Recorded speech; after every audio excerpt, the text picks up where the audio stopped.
అక్కడి పోలీసులకు మరక మంచిదనుకుంటున్నారా? కాసులిస్తే పనేదైనా చేస్తారనే ఆరోపణలో నిజమెంత? కేసుకింత, అక్రమం చేస్తే ఇంత అంటూ రేటు గట్టి మరీ వసూలు చేయడంతో వివాదం రేగింది. బియ్యం అక్రమ రవాణాకు సహకరిస్తే ముడుపులు తీసుకునేదెవరు? ఇసుక రీచ్ల దగ్గర వసూళ్ల రాయుళ్లెవరు? రాజకీయ నాయకుల అండతో రెచ్చిపోతున్న ఖాకీలకు ఉన్నతాధికారులు చెక్ పెడతారా? మంచిర్యాల జిల్లాలో కొంతమంది ఎస్ఐ సీఏల పేరు చెబితేనే జనం వణుకుతున్నారు. ఒకవైపు ప్రజాప్రతినిధుల అండ, మరోవైపు ఉన్నతాధికారుల ప్రోత్సాహంతో వసూళ్లకు తెగబడుతున్నారు. నచ్చిన వారు ఫిర్యాదు చేస్తే చాలు, తప్పెవరిది అని చూడకుండా ఎదుటి వ్యక్తిపై కేసులు పెడుతున్నారన్న ఆరోపణలు గుప్పుమంటున్నాయి. ఇటీవల చేయని తప్పుకు చేసినట్లుగా ఓ పార్టీ నేత ఫిర్యాదు చేయడం, ఆ తర్వాత అతడు ఆత్మహత్య చేసుకోవడం వివాదంగా మారింది. నీల్వాయ్ స్టేషన్ పరిధిలో పోలీసుల వేధింపులు తట్టుకోలేక ఏట మధుకర్ అనే బీజేపీ నాయకుడు ఆత్మహత్య చేసుకోవడం సంచలనంగా మారింది. ఓ గ్రామానికి చెందిన వారంతా ఓ ఎస్ఐపై ఏకంగా రామగుండం సిపి అంబర్ కిషోర్కు ఫిర్యాదు చేశారు.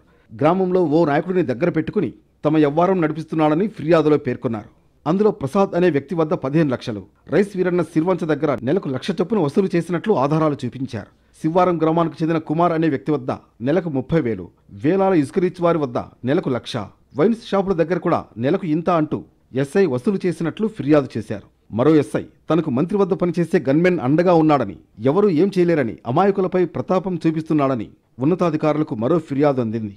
అన్యాయంగా కేసు కట్టడం లేదా బైండ్ ఓవర్ చేస్తున్నారని స్టేషన్ల పరిధిలో పోలీసులపై ఉన్నతాధికారులకు బాధితులు ఫిర్యాదు చేస్తున్నారు. అందులో భాగంగానే ఇటీవలే శ్రీరాంపూర్ సీఐపై వేటు వేశారు ఉన్నతాధికారులు.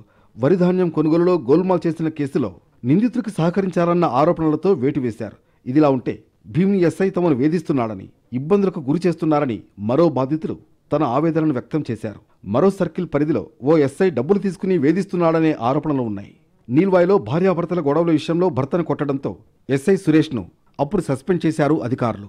మంచిర్యాల సీఐ, చెన్నూరు సర్కిల్లోని మరో సీఐపై ఉన్నతాధికారులు చర్యలు తీసుకున్నారు. ఉన్నతాధికారుల దృష్టికి వస్తే చర్యలు తీసుకుంటున్నారు. రాజకీయ నేతల అండతో రెచ్చిపోయే వారి పట్ల ఉన్నతాధికారులు క్షేత్రస్థాయిలో వివరాలు సేకరించి దారి తప్పిన సిబ్బందిని సరిచేయాల్సిన అవసరం ఉంది.